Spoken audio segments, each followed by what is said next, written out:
Hello and welcome to another Vlogmas video. Today I'll be talking about my 2019 DNFs, the books that I did not finish, as well as doing a very small genre-specific unhaul. I know I just unhauled a ton of books last month, and these are books that have been unofficially on my TBR. I'll just wait until the end when I'll talk about that part. So in 2019, I DNF'd 4 books, which is great because in previous years I've DNF'd like no books. Like I have struggled with DNFing in the past, and this is the year that I finally really started to embrace it, and hopefully I can embrace it even further in future years because I don't want to waste my time with books I'm not enjoying.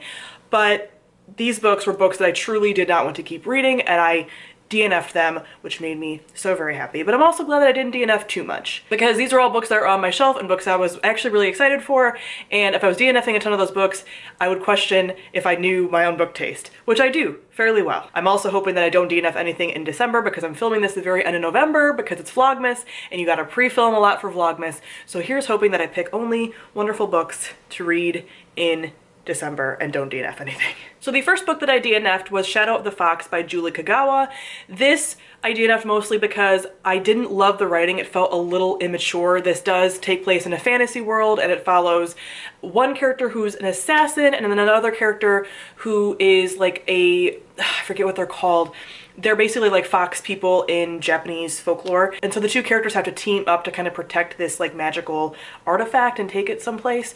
So that's a very distilled version because I'm actually not looking up these synopses of these before talking about them because I DNF'd them and they're on my brain. So I just remember not liking the writing style and it feeling very juvenile. I also felt like I knew what was going to happen and I didn't care enough about the characters or the world to really continue to pursue it, even knowing what was going to happen. Sometimes I know how the endings are going to go with books. I'm just like, I want to go on the journey with this book.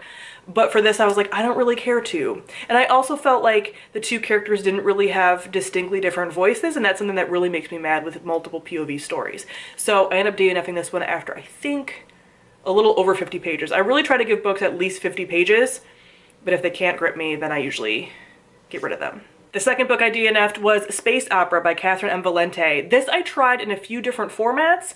It is a weird story. Catherine M. Valente's books are always weird. I've read a few of them now, and I have only really liked one of them, and that was Death List, and that one I liked in retrospect and not so much when I was reading it. But this is a story in which aliens come to Earth and they're like, hey, you have to, as a newly found like sentient race, compete in a sort of Eurovision type song and performance in order to prevent us from wiping out all of you. And it's very just like psychedelic and eclectic and weird, and what I didn't really like was that it's mostly just like description of all of these different weird aliens in a way that I can't piece anything together. And I just felt like there was no like continuity, and it was just like Catherine Valente being like, look at this weird thing I thought of. And there was no like actual story, and I didn't really care about the characters. I tried to read this both in physical copy and an audiobook, couldn't follow any of it. And I just was like, I don't want to do this. So I read a little bit more than halfway, I think, of this before giving up because I really wanted to like this, but I couldn't, and I just was like, there's no point to this story and I don't want to continue. The third book that I DNF'd was The Thousand Names by Django Wexler. This is a book that I had kept around my TBR for so long. It's one of the first books that I got when I was on BookTube. I unhauled it, then a subscriber got it for me as a gift because I thought I would really like it, which pains my heart. And I held on to it for a couple more years, not really like caring to pick it up, tried to pick it up, then tried it on audiobook, and finally was like, I can't. I think I read, again, about like 50 pages. I think what I didn't like about this is that it's a multiple POV story, which I liked that, and it's a like gunpowder fantasy, so it's a fantasy with magic and stuff, but they also have guns. But it seemed very military fantasy focused. I do not like military fantasy or military sci-fi. Anytime that there's a lot of focus on strategy as far as like battles and like hierarchy of military and stuff, I just don't care. Like, I can have wars and battles in my books. I don't need to hear about all the strategy behind them. I would much rather have like political machinations, not like battle, war, general, all of that machinations. And there's a lot of that. So I found myself not really caring and decided that it's been so long that I've tried with this book and it's time to just give up on it. Hi guys, this is later in the month Sam, and since I filmed this video earlier this month, thinking I was safe, I have DNF'd 2 more books. But this is the last time that I can film before I leave for the holidays. So I'm going to film these next 2 books, but I'm also kind of thinking that I'm testing fate by even doing this because I will probably end up DNFing even more things and then having to just like pin a comment because I have to edit and upload these videos before I leave. The stresses and first world problems of being a booktuber. But in addition to the books I already talked about, I also DNF'd You Love, This, Split the World by Emily Henry. This is one of the books I wanted to get off my TBR by the end of the year if I could, because I've had it since I think 2015. And I read about 50 pages of this and just decided to put it down. It's a young adult contemporary, sort of like magical realism, fabulism. You're not really sure, but at the beginning, the thing that really pissed me off and made me put it down was that the main character sees things, sees hallucinations and such, and like has sort of like premonitions and stuff, and that is depicted as something that's magical and that she's had therapy and like EDMR and some really intense therapies that are shown to be effective for mental health disorders, and it like doesn't work because it's like a magical thing. And I'm like, no, like that is something that I really hate seeing in any depiction of mental health, because I'm just like, that is potentially really damaging. Like, I know a lot of people, myself included, when we're in mental health flares, there's a lot of people that do have this magical thinking around like, well, is this really mental health or is it something else? Is it something, you know, actually physical, like am I actually having a heart attack if you're having a panic attack, or is it something like you are having a premonition if you're having anxiety? Like, no. So I personally didn't want to read about it because it's triggering to my own mental health and the way that my brain processes things, but I also just think it's damaging in general. I don't like that kind of thing with mental health, and I've seen it in other things that I've liked, like the Umbrella Academy has that kind of thing going on as well, and that is my problematic trash show, so I kind of was like, it's okay because well, it's not okay, but I dealt with it because I liked other parts of the show. With this, I wasn't really enjoying anything else about it, and I ended up reading other reviews that said that it was not that great, had a lot of insta love, just like a 3-star, and I didn't feel like pushing through something for a 3-star, so I read about 50 pages and then DNF'd it. The second book that I DNF'd was Barbary Station by R.E. Stearns, another book that I've had on my shelf since I think 2015, maybe 2016, but one I wanted to get off my shelf if I could, and I thought I was going to finish reading it, but didn't. I read about 140 pages. I really liked the beginning of this. It's a story about 2 women who are in a relationship and they are going to try to be space pirates, and they are like 2 like engineer, like hacker, but they hack in a cool way type characters, and they get to this pirate station. I liked it up until they got to the pirate station, and then there were so many side characters I didn't care about. The writing is super dry and like technical, so there's a lot of things going on with like the space station and how these women are trying to like fix things about the space station, and there's like so much focus on these like technical things and repairs that they're doing that is just not interesting, and I didn't really find there to be a very compelling dynamic even between the 2 characters. They were like, I don't know, I wasn't connected to anything. So I was like, I really don't feel like pushing through. Again, I read Goodreads reviews, and the majority of the reviews placed this in the 3-star category. There were not a lot 5 stars, and there were not a lot of 4 stars. A lot of people like definitely rated it 3 stars, and I was like, you know what, I don't want to push through for a 3-star read. So I ended up DNFing this as well. If I DNF any more books, I will be putting that in a pinned comment down below, but hopefully that's it for the year, because I would like the rest of my reading year to go really well, and so far it has been. So that is it. Back to past me. And the last book that I DNF'd was The Goldfinch by Donna Tartt. I talked about this a little bit in my wrap-up for last month, so I'm not going to touch on it a ton, but this is a standalone literary fiction story, and it's just a lot of horrible things happening to this one character, or to the main character, and just not a lot of good. The writing is beautiful, but the story I didn't really care to follow. I didn't really care to stick with the character for the writing, and as much as I tried to push through and read almost 300 pages of this like 700, 800 page book, I decided I didn't want to and I wasn't enjoying it, so I DNF'd it. So with that last DNF, I finally decided to give up semi on a genre that I've kept a number of books on my physical TBR of, and that is literary fiction. Now, I'm not saying I'm never gonna read literary fiction ever again, that's not what I'm saying, but for a while at the beginning of my booktube journey, I followed a lot of people who also followed like the Man Booker Awards and some of these like literary fiction awards and award-winning books. And I really liked their content, but I actually find that I don't really love these books. Like, I don't love these award-winning books because a lot of times I feel like a lot of things that are award-winning because they're like tragic and like sad, and the writing is beautiful, but like everything is awful. And I don't like reading those kinds of books. Like, and you'll probably look at me like, Sam, you read like a lot of dark fantasy. True, but the thing that I like about dark fantasy is that there's always still like this thread of hope throughout. And it also is taking place in a different world, where a lot of this literary fiction is our own world, usually some kind of contemporary story, possibly some historical fiction, but like our world, and everything is awful.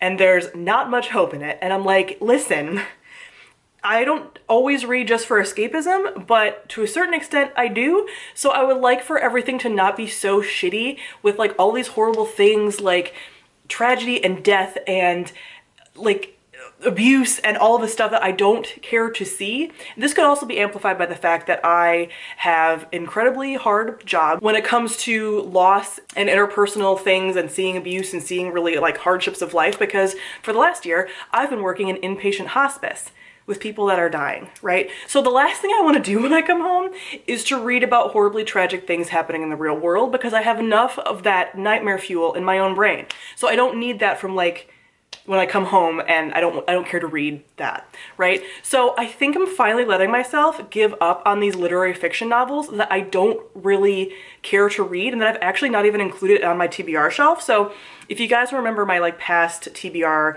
organization videos, I have a large TBR shelf, which is like the same size as these. And then I have a smaller IKEA shelf that's like this. And on one of those sections, I keep some of my TBR books that I don't include on my TBR right now. So what that means is I plan on reading them, I just don't know when. So all of my literary fiction novels, besides The Goldfinch for this year, were on that shelf because I just am like, I don't want to ever force myself to read these at a time I don't want to read them. But I also realized, because most of them have been on my shelf since 2015, I'm never going to want to read them.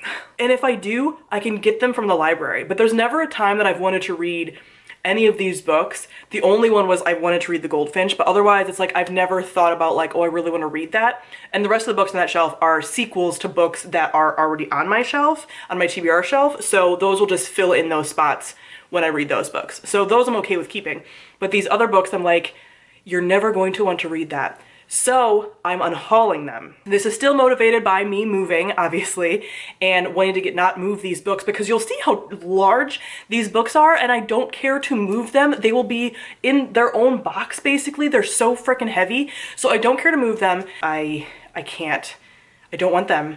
They've been burdening me because I feel like sometimes you have books for your fantasy self, and my fantasy self is a person who reads like every genre, but I don't, and I don't want to. I don't want to read horror. I don't want to read thrillers. I'm dipping my toes in romance, and that's fine. I don't love a lot of historical fiction, although I love it on like TV and movies. I love fantasy and sci-fi with a mix of some contemporary. I would be okay with some literary fiction that's a little happier. I know that exists. I know it's out there. I just haven't been drawn to it before because I think a part of me was like, I want to be somebody who reads like award-winning books, and that doesn't actually matter. It doesn't matter at all. So I'm getting rid of them. Also, I can read award-winning books in fantasy form like I usually do with the Hugo winners and stuff like that, so I'm fine. So I'm getting rid of these because I have not wanted to read them since they've been put on my shelves. And like I said, most of them have been here since 2015. So the first book that I'm obviously unhauling is The Goldfinch, which I've already talked about. It's leaving. It's so heavy. Like, just, I'm gonna do a drop test with all of these because they could kill someone if they flew out of a window. I'm also getting rid of the Book of Strange New Things by Michelle Faber. This is a book that I have read and I've reviewed and I've talked about why I didn't really care for it. It's a book that I don't care to keep in my shelves and would have gotten rid of with my last unhaul if I had read it by then, because it's not a book that I ever plan on rereading and falls in this like literary fiction kind of category. Then we have We the Drowned by Karsten Jensen. This was in my very first Christmas book haul.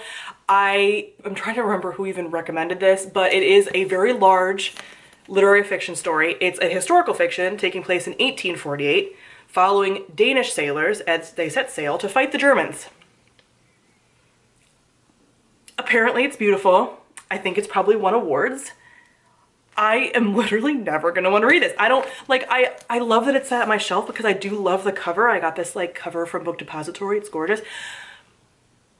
I liked the idea of it when I heard about it originally. I'm never gonna want to read this chunky book when I have chunky fantasies that I desperately want to read. Loud. Then we have The Luminaries by Eleanor Canton, 2013 Man Booker Prize winner. See, I told you I was watching a lot of Man Booker people. This is another book that takes place in the 1800s, 1866, and takes place in the New Zealand gold mines. Again. I mean, I'm just like, what? Richly evoking a mid-19th century world of shipping, banking, and the gold rush boom and bust. There's apparently like a mystery involved in here. It is, how many pages are you, my friend? 785. No. Ooh, that was a loud one. That was really loud. And lastly, the book that I really was like, I've wanted to read at times, but I'm never in the mood to read it, and I never will be. And if I am, I'll get it from the library, because this is a book that, like, why would you want to be sad? And that is A Little Life by Hanya Yanagihara. Man Booker Prize for 2015.